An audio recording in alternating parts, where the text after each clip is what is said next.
Buenos días, compañeros y profesora. El tema a hablar es de diferencias individuales y la personalidad. Y los integrantes son Delgado Nicole, Tapuyo Yan y quien les habla Melanie Chundia.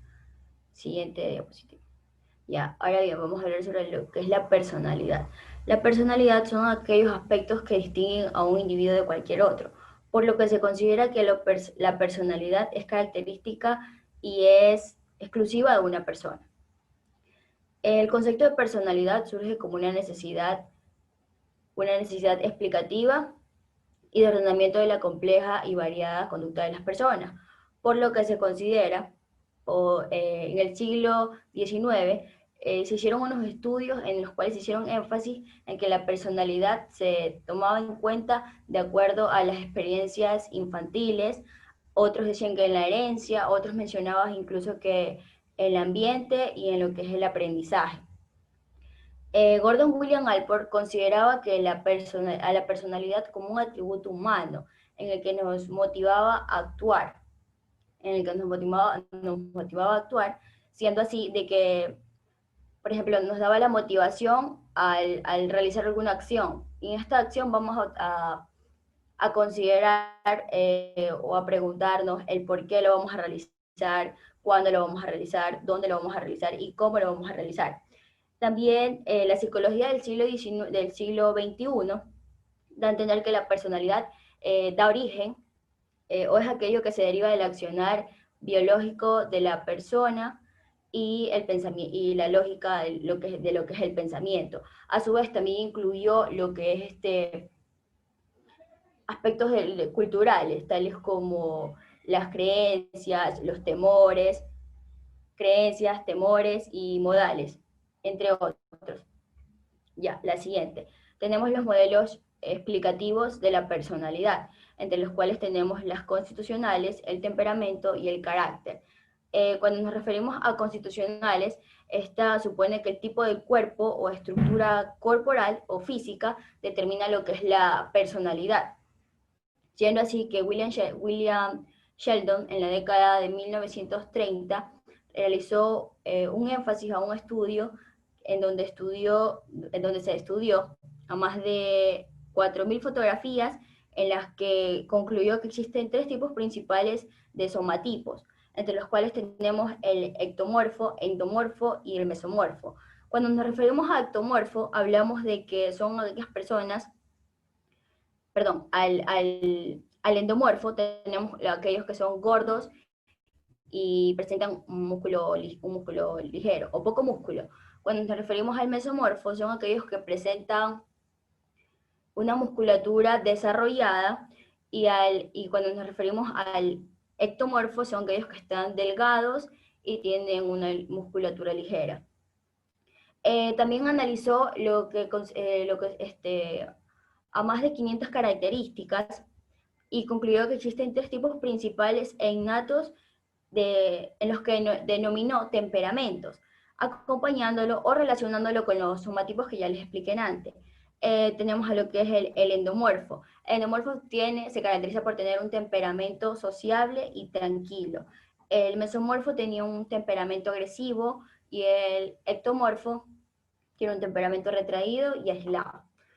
Tenemos a lo que es el temperamento. El temperamento es considerado como una disposición innata básica. Es la base biológica de lo que es el carácter. Además de esto, está determinado tanto por procesos fisiológicos y los factores genéticos que inciden en las manifestaciones conductuales. Esto también es importante mencionar que influye en el funcionamiento de los sistemas nerviosos. En base a lo que es el carácter, esto se refiere a las características adquiridas, eh, puesto que es una tendencia hacia un tipo de lo que es el comportamiento que manifiesta el individuo. Y lo que es proporciona, y además esto proporciona lo que es la coherencia y cierto grado de uniformidad a las manifestaciones conductuales. Esto tiene que ver más, es decir, que tiene que ver más con un énfasis en el componente social, en la educación, entre otros factores. Bien, ahora tenemos lo que son los modelos de rasgos. La siguiente, por favor.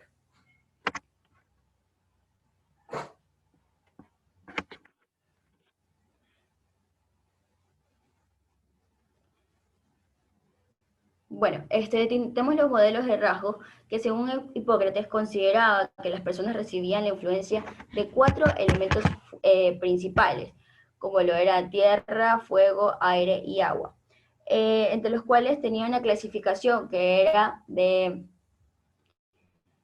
el flemático, el colérico y el sanguíneo y el melancólico. Cabe recalcar de que aparte de que se consideraba o se relacionaba con estos 4 elementos, como era la tierra, el fuego, aire y agua, es importante también mencionar que, por ejemplo, los coléricos se los relacionaba con el fuego y a su vez también con lo que es la bilis amarilla. Algo que me olvidé mencionar ahorita es que, además de relacionar con estos 4 elementos, es importante también relacionarnos con la presencia o abundancia y la escasez de los líquidos que tenemos en nuestro cuerpo. Ya, ahora sí, a los coléricos se los relacionaba con el fuego, porque estas eran personas que tenían poca paciencia, o también se los puede denominar como gruñones. También algo positivo de esto es que también tenían actitudes o energía positiva y eran firmes para tomar decisiones. Tenemos al flemático. Los flemáticos, pues esto se debe a la abundancia de flema. A esto se los caracteriza y se los relaciona también con el agua. Se los caracteriza porque eh, son tranquilos, son afectivos, además de esto también tienen una cierta tendencia a padecer de lo que es la pereza. Tenemos a lo que es el sanguíneo o los sanguíneos. Estos de aquí estaban relacionados con los que tenían más líquido o más sangre, y está caracterizado por ser muy activos, muy dinámicos, pero a su vez también son propensos a ser egoístas. Tenemos a los melancólicos, que se relacionaba con lo que es la tierra y lo que es el exceso de la bilis negra, puesto que esta se caracteriza por ser una persona tranquila y incluso pues propensa a desarrollar o a sufrir de depresión. Ya, la siguiente. Tenemos a los 2 tipos de personalidades, las cuales son tipo A y tipo B. Tenemos a la personalidad tipo A, la tipo A se caracteriza porque son personas que son ambiciosas, son excesivamente competitivas, les gusta trabajar en un ritmo acelerado, siempre andan retraídos en el tiempo. Algo importante también de esto es que ellos destacan la cantidad antes que la calidad. Es por esto que también se los considera de que siempre andan comiendo rápido, moviéndose rápido, obviamente sufriendo un estrés fuerte. Además de esto, a diferencia de lo que es el tipo B, el tipo B se considera aquellas personas que son relajadas, no les gusta andar urgidos en el tiempo, se toman su tiempo para realizar ciertas acciones, y un punto importante es que destacan que los del tipo B son más propensos a obtener altos puestos o rangos en las empresas. Un dato importante de lo que es el tipo A es que estas son propensas a desencadenar patologías, por ejemplo, como arritmias cardíacas, procesos psicosomáticos. Además, estos también son propensos a padecer de lo que es el infarto. Y en cambio, el tipo B son aquellos que son más relajados, se toman su tiempo para hacer sus cosas, son menos vulnerables a padecer de enfermedades, o también son menos vulnerables a padecer de lo que es la ansiedad. Por ejemplo, en el tipo A también, el tipo A le gusta trabajar de manera muy rápida, que si están en un ambiente de trabajo y está trabajando con otras personas que se desarrollan o trabajan de manera un poco más lenta, eso les molesta, porque no están al ritmo o a su nivel para trabajar. Bueno, gracias.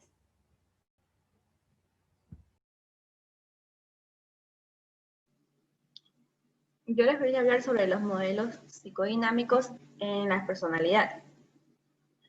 Esta teoría de Freud habla sobre los pacientes abatidos con cuadros patológicos con comportamientos inaceptables. Él propuso que estamos determinados y motivados por instintos en los que tenemos poco control.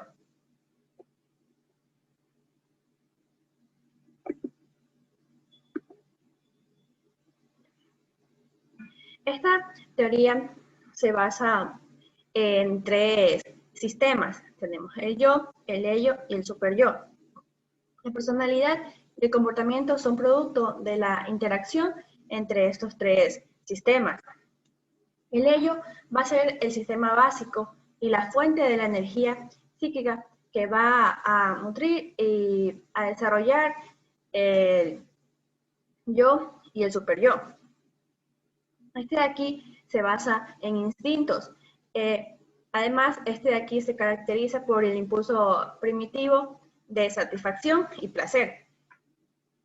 El yo va a estar relacionado, va a ser el sistema de personalidad relacionado con la realidad. Este de aquí va a ser como el mediador entre el ello y el superyo. El superyo, este de aquí es el sistema moral de la personalidad que se va a basar en las normas impartidas de los padres hacia los hijos. Y además por otras fuentes, otras autoridades que van a determinar cuáles van a ser las recompensas o castigos, y esto va a moldear la personalidad de la persona. Un ejemplo de yo, ello y superyo, vamos a decir que, por ejemplo, yo quiero ir a una fiesta, necesito un vestido pero no tengo dinero. El ello, que va a ser el que va a necesitar satisfacción o placer, va a decirme, compra el vestido más caro para llamar la atención, aunque no tengo el dinero. El superyo, que va a ser el de la moral, me va a decir, no compres el vestido porque no tienes dinero. Y el yo, que va a ser el de la realidad y va a ser el mediador entre estos dos, me va a decir, compra el vestido, pero que sea el más barato, para que se pueda entender. La idea principal es que los impulsos de una persona se concentran en diferentes partes del cuerpo en distintas etapas del desarrollo. Al inicio, el niño va a obtener toda su satisfacción por la boca, así va a conocer su medio. Todo va a ser atraído al área de la nariz y la boca, por eso es denominado etapa oral. Si se satisface esta etapa correctamente, es decir, sin limitaciones o sin excesos, se puede pasar a la siguiente etapa. Si no, si hay muchos excesos o se limita, la energía se va a fijar en esta etapa y va a crear una persona con personalidad oral. Esto se caracteriza con la necesidad de recibir antes de dar, y va a traer impulsos de necesidades orales como mucha cantidad de alimentos, cigarrillos, etc. La siguiente etapa es la etapa anal. La energía se va a concentrar en el control de los esfínteres. Ya. En esta etapa, el niño va a reconocer que la retención o expulsión de los desechos, aparte de ser satisfactorio o no, le va a servir como una forma de controlar su medio, a su madre o a su cuidador. Si esta etapa se satisface, al igual que la anterior, se puede seguir a la siguiente etapa. Si no, esta de aquí, si existen muchas limitaciones o excesos, va a producirse una persona con personalidad anal. ¿Qué quiere decir? Que va a ser una persona muy agresiva, destructiva, manipuladora y con la obsesión con la limpieza. Se dice que Hitler tuvo una fijación en esta etapa, por eso su personalidad. La siguiente es la etapa fálica.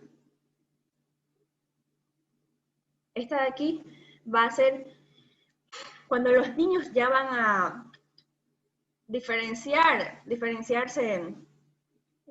sexualmente a los ambos sexos, por decirlo. En esta etapa, el niño se percibe semejante al padre y la niña se percibe semejante a la madre. Por eso es que en la época victoriana se decía que la niña se sentía atraída sexualmente por el padre y el niño por la madre. Si no se satisface correctamente esta etapa, se va a crear lo que es el complejo de Edipo en el niño, que es decir, se va a sentir atraído hacia la madre y va a tener celos del padre. Y el complejo de Electra en la niña, que va a hacer lo mismo, pero con el padre. Es decir, la niña se va a sentir atraída por el padre y va a tener celos por la madre.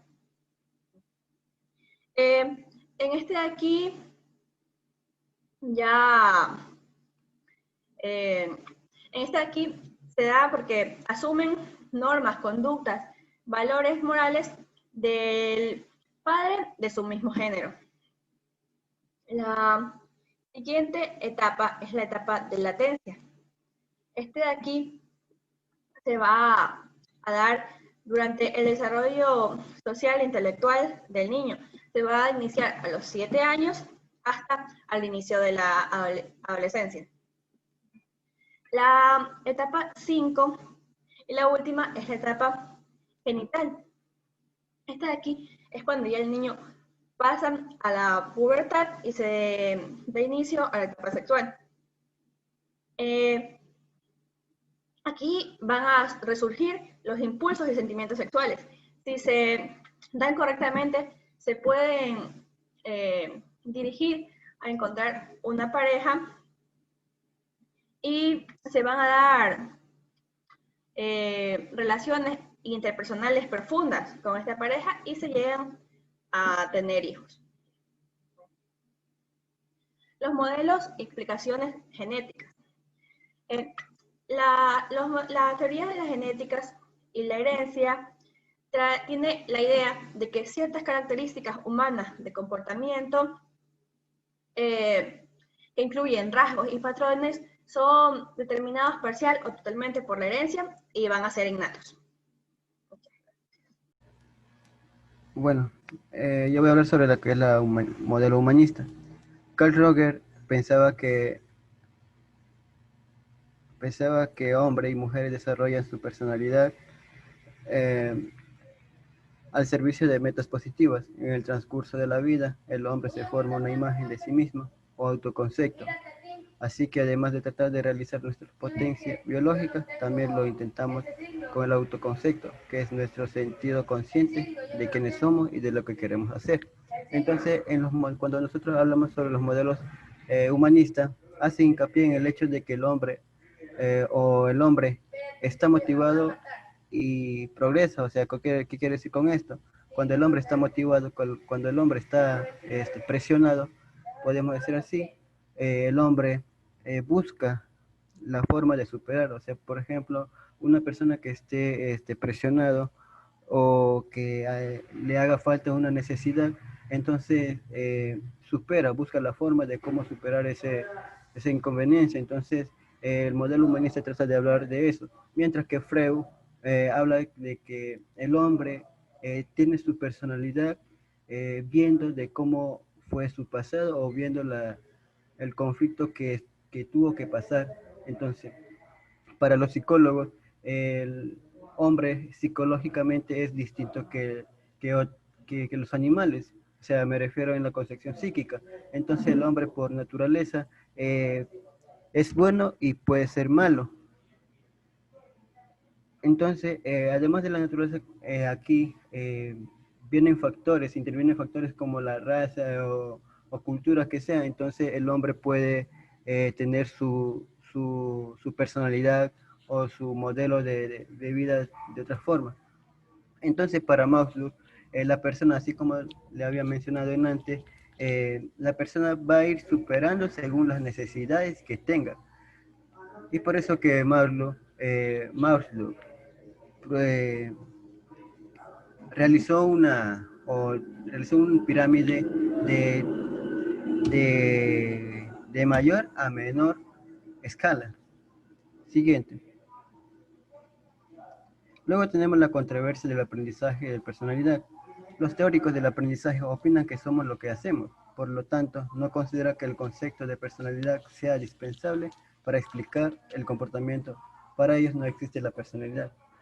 Nosotros podemos notar de que una persona que entre a la escuela o una persona que sí tuvo una educación formal, entonces tiene su comportamiento, o sea, dependiendo de, por ejemplo, podemos diferenciar una persona que pasó por la escuela y una persona que no tuvo una educación. Entonces, una persona que sí tuvo una educación va a tener un comportamiento diferente que el otro. Entonces, Skinner consideraba que los niños, Skinner consideraba que los años infantiles eran muy importantes, ya que según lo que obtuvo o conocimiento o experiencias, va a ser o va a poner en práctica en cuando ya sea más adulto. Otros compañeros. Por último tenemos lo que es la evaluación de la personalidad. La evaluación es una parte importante del trabajo del psicólogo. Tiene varios objetivos: conocer, diagnosticar, la toma de decisiones, reafirmar y modificar. Primero, para conocer, poner a prueba las teorías. Entonces, las pruebas más conocidas son la intervención de la personalidad y la prueba proyectiva. Por ejemplo, en la evaluación de la personalidad podemos decir que una persona que esté trabajando y esté a punto de finalizar, pero dice ya me cansé o lo deja para el otro día y así nunca lo hace, nunca lo termina el trabajo. Entonces, en la evaluación de la personalidad, el psicólogo tiende o toma varios puntos para diagnosticar las tomas de decisiones.